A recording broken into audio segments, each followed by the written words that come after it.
Hey, what up, y'all? I got a recap of day 17 of the Karen Reed case. Let's get it.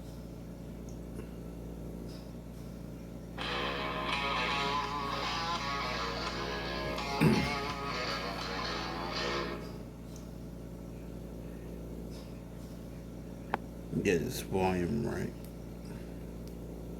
Okay, I got it right.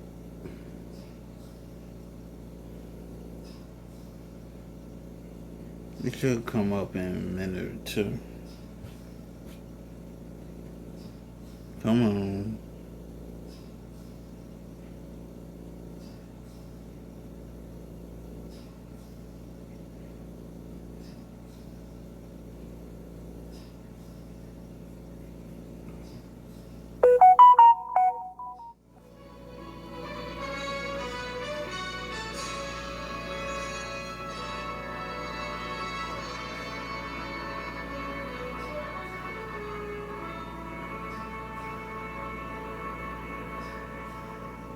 Sunday, Kristen Welker sits down for an exclusive interview with former Vice President Mike Pence to discuss the Trump administration and future of the Republican Party.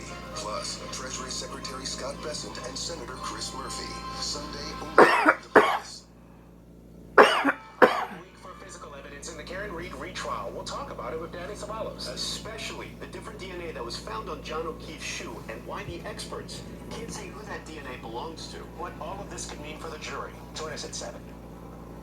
Today's kids are glued to their devices. They've traded FaceTime for FaceTime. And something's off. They're living in an online world that we parents can't see into. Aura gives us visibility into that online world and works like an early warning system to tell us if something seems, well, off. Finally, the tool we need. Learn more at aura.com. You're watching NBC 10 Boston. News worthy of you. Tonight, one shoe tested. DNA from 5 people found, but who they belong to is a mystery. With regard to the sneaker, at least, you couldn't even say whether John O'Keefe's DNA was on it, correct? Correct. What else a forensic scientist is revealing about physical evidence found at the scene and the chain of custody to get those items to the lab. Plus, the government is not changing their timeline. The Commonwealth is not changing any information. questions raised about an expert's timeline and a ruling about future witnesses. What the judge has decided as the trial completes its 4th week. Canton Confidential, the Karen Reed murder trial, starts right now. DNA evidence, it's a powerful tool for any criminal investigation, certainly when it comes time for trial. But what we know about the DNA collected from John O'Keefe's clothing leaves a lot of room for conjecture. Good evening, JC is off tonight. I'm Glenn Jones. Our John Maroney catches us up on today's testimony in the retrial of Karen Reed. My name is Andre Porto. An analyst for state police says John O'Keefe's DNA was found at the Snowy crime scene. Karen Reed has pleaded not guilty to striking him with her SUV and leaving him to die in a blizzard. I was assigned to do the DNA analysis process. Andre Porto says the SUV's taillight tested positive for John O'Keefe's DNA, as well as 2 other unidentified people. The same, he said, is true for pieces of broken drinking glass. Using a number with 30 zeros, he explained the odds of the DNA on the taillight belonging to Reed's boyfriend. The DNA profile from this item is at least 510 non-alien times more likely if it originated from John O'Keefe. The defense challenged the results, asking if the glass had been tested for the DNA of the people it says are responsible for O'Keefe's death. Were you ever asked with regard to that broken drinking glass to compare the DNA profile that you analyzed with the DNA of either Boston Police Sergeant Brian Albert or ATF agent Brian Higgins? I was out. A second analyst described how she reconstructed the SUV's busted taillight and examined debris from O'Keefe's clothing. Defense attorney David Yannetti questioned the chain of custody for evidence, suggesting something sinister while invoking the name of the former lead investigator and state trooper Michael Proctor. You have no information. Waited 6 weeks to bring this clothing to your ground, do you? saw another docu-series clip with Reed talking about how she pulled a piece of glass from O'Keefe's face. Leaving court for the week, she declined all questions. Thank you. Have a good night. Judge Beverly Cannoni has ruled on the use of accident reconstruction experts. She says she will not exclude a report from the prosecution as the defense had asked. At the same time, she says the prosecution will be given a chance to rebut some new information the defense is trying to get in. In Denham, John Maroney, back to you. The evidence will further establish that John O'Keefe's shoe, the one that he was wearing when he was found, was sampled. And that DNA revealed 5, count them, 5 unidentified males. Recall that the evidence will establish independently that John was injured someplace warmer and had to be moved onto that lawn. 5 unidentified males touching that shoe. That, of course, was defense attorney Alan Jackson during opening statements teasing new evidence, and that evidence was brought to light today. We've got a full panel here to discuss it all. With me, NBC News legal analyst Danny Savalos, retired Massachusetts judge Jack Lew, and our courtroom insider Sue O'Connell. We're going to have a spirited conversation. I can already feel it. Let's start with forensic and physical evidence. Once again, a hot topic. We heard about the testing of John O'Keefe's shoe. Jackson just mentioned that. John's clothing and the taillight of Karen Reed's vehicle all covered today. There was DNA present on all of it, but more than just John O'Keefe's. Who contributed that DNA to his pants? I don't know. Could be anybody. Who were the other 2 contributors of DNA to that stain? I don't know. It could be anybody. And who was the other contributor to that stain on the jeans? It could be anybody. I don't know. Who were the other 3 contributors to that DNA? Dude, how are you the expert and you don't know a damn thing? 5. That is pathetic, dude. Contributed the DNA to that sneaker. No, I don't. That was a testimony of Andre Porter. How are you Follows the that opening expert? statement promise from Alan Jackson. So, Sue, let's start from you. You're in the courtroom. What do you imagine? And you don't know jurors' anything. minds as they hear this information about forensic evidence? Every episode of Law and Order and CSI, and they are wondering, why don't they have the information? Why wasn't it tested? Why is there DNA all over everyone's shoe? Let me I once sit sat back. on a jury for a rape trial 20 years ago, and it was the rape was reported days and days after it happened, and the jury I sat with wanted to know why the police didn't come in and take the couch and shut the whole house down. So the jury's expectation of what they think they're going to get versus the reality of what they did get and could get is going to come into sharp conflict. So, Danny, the question for you is, are jurors' expectations in the right place? If really they're just watching Law and Order. Exactly. Blame CSI, blame Law and Order. Now jurors expect this kind of information, and when they expect it, the problem is when it comes into evidence, it doesn't come in as easily as it does on TV when they've got to get it done within 28 minutes. Right. It comes in with a lot of science, and your average juror, in fact, your average lawyer, can't follow a lot of this science. But here's the thing. This is one of those cases where if you're you look at the same piece of evidence and you say it helps you. For example, the 5 extra profiles on the DNA on the shoe. That could be these 5 mystery men who may have attacked O'Keefe. On the other hand, our shoes are the things that are in contact with everything. If you live in a city, then you probably have pigeon DNA on your shoe. You probably have golden retriever DNA. You probably have DNA of hundreds of people on your shoes and your clothing. But again, it's just one of those pieces of evidence that could go either way. All right, so, Judge, for you then, where do we go from here? Do you expect we could even see further testing now, even though the trial is underway? It's hard for me to predict. I kind of doubt it. But, I do not agree to blame the CSI effect. Who do you blame? I don't blame anybody. The jury has a sacred duty here, and it transcends everybody, and it transcends all the crazy people on the internet. The jury has a duty, and if they think the CSI expectation of the government is here, then that's where it is, and I support that, whatever the jury decides. Yeah, the amazing thing about DNA, a few years ago I started thinking, now that there are Ring cameras everywhere, now that we have DNA, can anyone ever get away with a crime now? And you know what I found, Judge? I wonder if you agree with me, and you, Sue, that with all of this data, in a way it creates more reasonable doubt. Think about, for example, the expert dispute today. One clock on one device is showing one time. The other one is a minute and a half behind.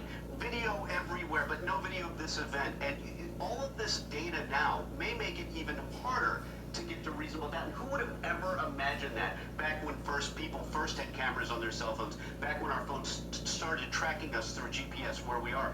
There's just as much reasonable doubt today as there was in the 1970s when you could get in your AMC Gremlin and just disappear into the night and no one knew where you were. Well, my packages are still getting stolen off my front porch. They're not, you know. Let me add one other thing to this conversation. It's about the chain of custody of the evidence, because Michael Proctor's name came up repeatedly. Ashley Valere did have to say that at some point Michael Proctor dropped off the taillight pieces, and 6 weeks after the event brought in John O'Keefe's clothing. It's another way that Michael Proctor's name is being evoked here, and I think for a specific purpose. Right, but they still don't know who Michael Proctor is, right? I mean, if we assume that they're on the jury and they haven't made up their minds, they might have read or heard something, they might know. They don't know why he is in such conflict here, why everyone wants to know about Michael Proctor.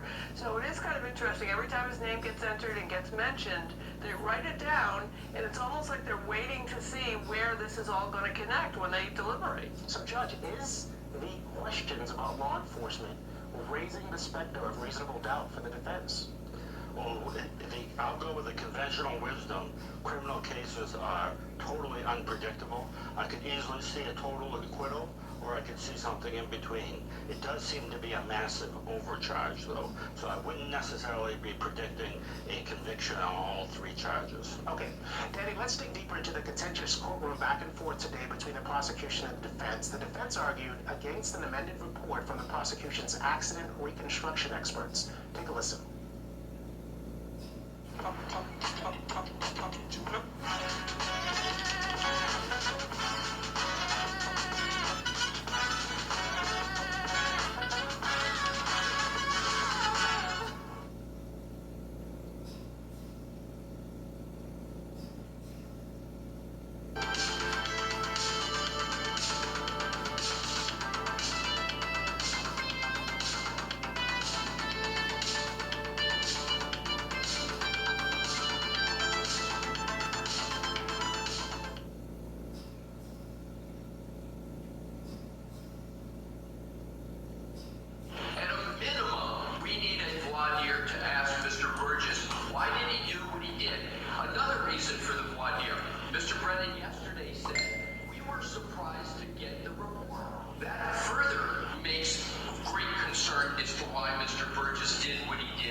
To show the exact variances aren't changing. There's nothing in the reports that changes as far as the timeline.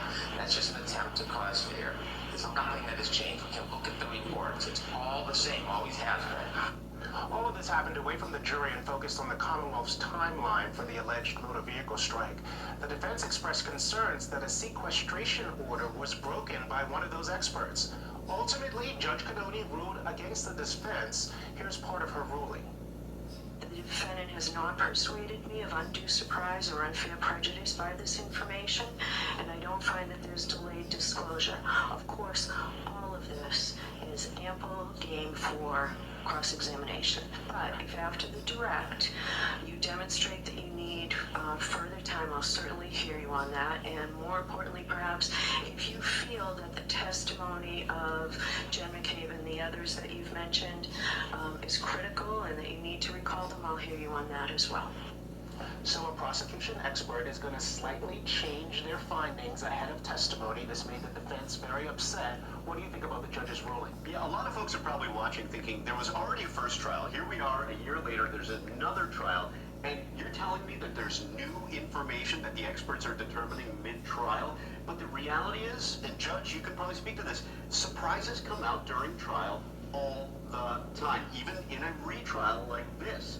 And if I'm the defense, and I am a defense attorney, so take what I say with a block of salt, that I would be none too pleased. You're supposed to have expert disclosures. You're supposed to understand what experts are going to say before they take the stand, because what they testify about is so complicated, you need your own expert expert to review it and rebut it. So if they are changing their position, that is something you have to object to. You have to make a record. And by the way, you might already have a large appealable issue there, even though it didn't go the defense's way. And the last thing I'd say is that if Judge Cannoni keeps her promise that she will allow cross-examination, extensive cross-examination, then great. But in my opinion, she has frequently curtailed the defense's cross-examination. And by the way, reasonable minds can differ on this, but I think she's been very quick to sustain objections against the defense. Judge, I know you have something to say about this, but let me put this viewer question up because I think you can address Michelle's question directly. After what happened in court, how can this be a fair trial allowing the timeline to be changed halfway through the trial? Brennan is saying it is not changing, but it is, says Michelle. What's your view on how Judge Cannoni has handled this whole issue around the timeline? This whole issue, she's handled absolutely perfectly, and people don't really understand. It's a careful legal analysis. It is notice to the defendant versus the search for the truth. The nature of the change is minor, which is that they can add or modify their opinion, which is actually what's going on, not the report. The report's just a way of encapsulating what is going on. She is the right decision, and if she had done the opposite for technical or legal reasons, she would not have been reversed, but she might have been criticized by the Supreme Judicial Court. And that judge and every judge works for the Supreme Judicial Court. Perfectly handled on this complicated issue. I'm glad to explain it more, but I don't think you want that. So let me just ask you, if we go to Danny's point that she keeps her promise about allowing extra leeway on cross-examination, these defense attorneys are very effective at cross-examination. Yeah, I mean, the problem is for them, and underscore what you both said, is that they just have to, they made a plan, and now it's a little bit different, and the seconds make difference. I also want to point out, though, and you'll affirm or deny this, lawyers get along all the time. If they're not getting along, it's not because of the case, it's because of their personal issues between each other. These lawyers were all talking to each other this morning and laughing and backpacking, and now they're out there fighting for their case. So But they both want to win. Yeah. Before we go to break, we want to take a moment to remember John O'Keefe, the victim in this case. The Braintree native was a Boston police officer who became the legal guardian of his niece and nephew after the children lost both of their parents to illness. You're watching Canton Confidential, the Karen Reed murder trial. An accused rapist, murderer, and child pornographer. All illegal aliens caught because of President Trump's leadership. I'm Christine Ulm, the United States Secretary of Homeland Security. Over 100,000 illegal aliens have been arrested. And if you're here illegally, you will be fined nearly $1,000 a day, imprisoned, and deported. But if you register using our CBP Home app and you leave now, you could come back. Under President Trump, America will be protected. Life runs on its own schedule. So, at TD, we run on yours. Because sometimes going for a walk just can't wait. And your morning meeting runs over because, well, look at that face. At TD, we know life's most important appointments come first. So if you're there, we're there too. That's how we're making banking unexpectedly human. Hey guys, something I want to talk to you about. There's a change in the air. Two changes. Isn't that where the dog beds go? Yeah. And no matter how perfect things are now, and you don't want them to change, It'll be fine. that's all I'm saying.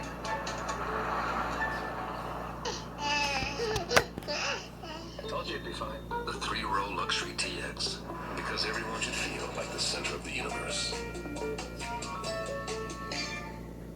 Of the 1 in 10 Massachusetts residents who have unclaimed money, 202,000 have uncashed paychecks. 117,665 are named Andrew. 52,500 have a pet bird. And one just got money back today. Find out if you have unclaimed funds at findmassmoney.gov, a division of the Massachusetts Treasury. Search your name at... Oh, come on now. Come on, what just happened? Come on.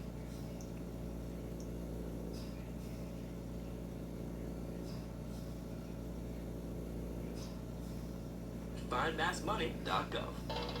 Everyone likes a party, especially this one. Because all of these people received life-changing treatments at South Coast Health. And, like Curtis, whose medical team performed an angioplasty in minutes to open a full blockage of his heart's biggest artery, today they have good reason to celebrate. Award-winning, nationally recognized heart and vascular care. We are South Coast Health. Greatness is at the border between now or never. What will you choose?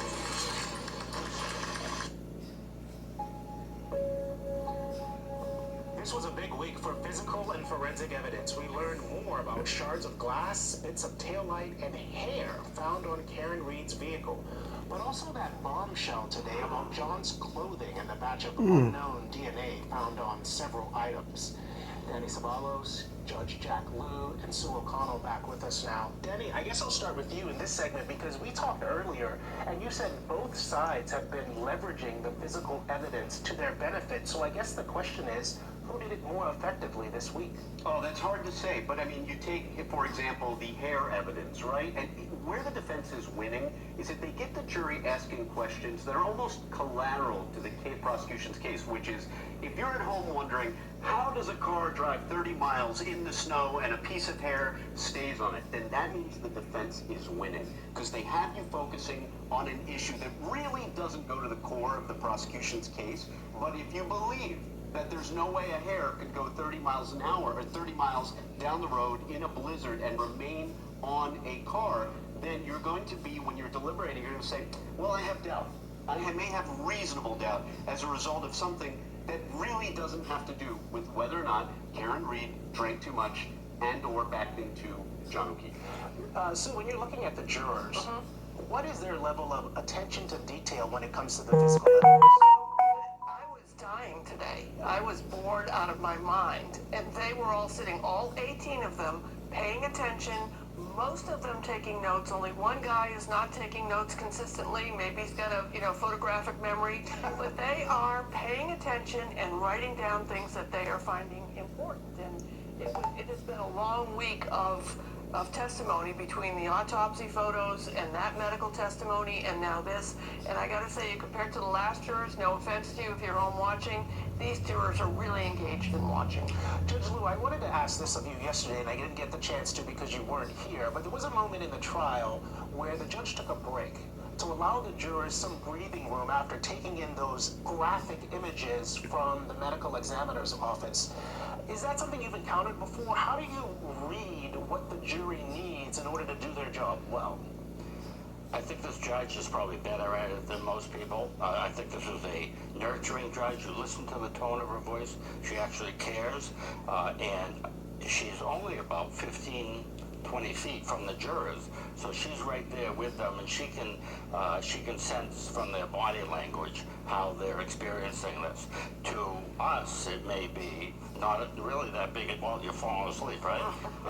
But to the jurors, some of this is pretty difficult. I would say there's a significant amount that is difficult in terms of goriness by Mr. Brennan's efforts. And the court officers as well are also doing a great job caring for the jurors. I mean, you really get in the courtroom that the jurors are very, very important, their well-being and how they're doing. So let's circle back to a moment from this morning. There was a comment we noticed at the very start of proceedings. In addition to her normal guidance, Judge Beverly Cannoni gave the jury an important instruction. Take a listen. It's so important that each and every juror can hear the evidence or the testimony that's presented, can follow the testimony, and can understand and evaluate the testimony of each witness and the exhibits. Don't talk, don't make any facial expressions, no muttering under your breath, no audible noises, because people need to hear what's going on. Sue, can you give us an idea of why this moment happened when it did? So I want to point out that there's no direct warning here. It's just kind of a reminder of what they're told when they get there. We've had a couple of jurors who have been giggling uncontrollably twice during sidebars doesn't seem necessarily related to anything they're watching or hearing or the evidence. And as we all know, because it's happened to all of us, you'll be somewhere you're not supposed to be giggling, and then you giggle, and then you try and stop. And at one point, one of the court officers walked over to them, stood in front of them, and then we saw this happen. That court officer went up, took an oath, talked to the judge, and then the jurors were reminded of this. This is a young jury compared to juries I've seen in the past. It was just a reminder. I mean, a lot of people, I could see all the conspiracy theories all online. We just had a moment, and they were reminded. Danny, you haven't been in a Judge Cannoni courtroom. You don't know her like Judge Liu does. What do you think about her performance so far in this case? Okay, so I think, again, take what I say as a defense attorney, and I think she is civil to the attorneys, which really means a lot. There are a lot of judges who are not, and she is somebody that she does hear the lawyers, but look, I mean, if I were to make a criticism, it would be that often she sustains objections without allowing a sidebar or allowing any argument on it, but that's all style. That's really not anything that I could criticize too harshly. It's just a style thing. Every attorney wants to be heard on their objection, and if you don't get your opportunity, you get frustrated. But that's hardly a criticism of her. It's more criticism. Judge, you've been very complimentary. I wonder if there's anything you think she needs to improve on with this case. I know you talked about maybe she's giving too much latitude. Crap.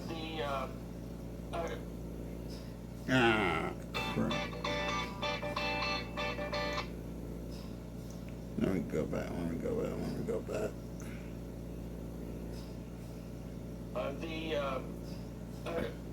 Maybe. Okay, we almost at the end of it anyway.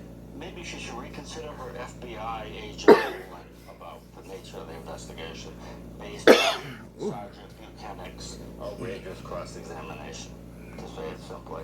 But you can tell from what she says she's not watching this. So. And when you say that, you mean allowing more transparency in the courtroom during the case about what the FBI did? No, I mean let them call a witness to criticize the quality of the investigation. But the reality is, the defense lawyer and Yannetti is unbelievably good. He'll get up there, he'll hammer everything a so-called opinion or expert on the investigation would say. So it's still kind of a bit of duplication. He can say anything that person would say in criticizing the investigation. He could say it is horrible, and he probably would be right. But all right, Sue O'Connell, Judge Jack Liu, Danny Smalos, thank you very much. It's so great to have all of you in with us tonight. Remember, you can join us every Okay, now we're done.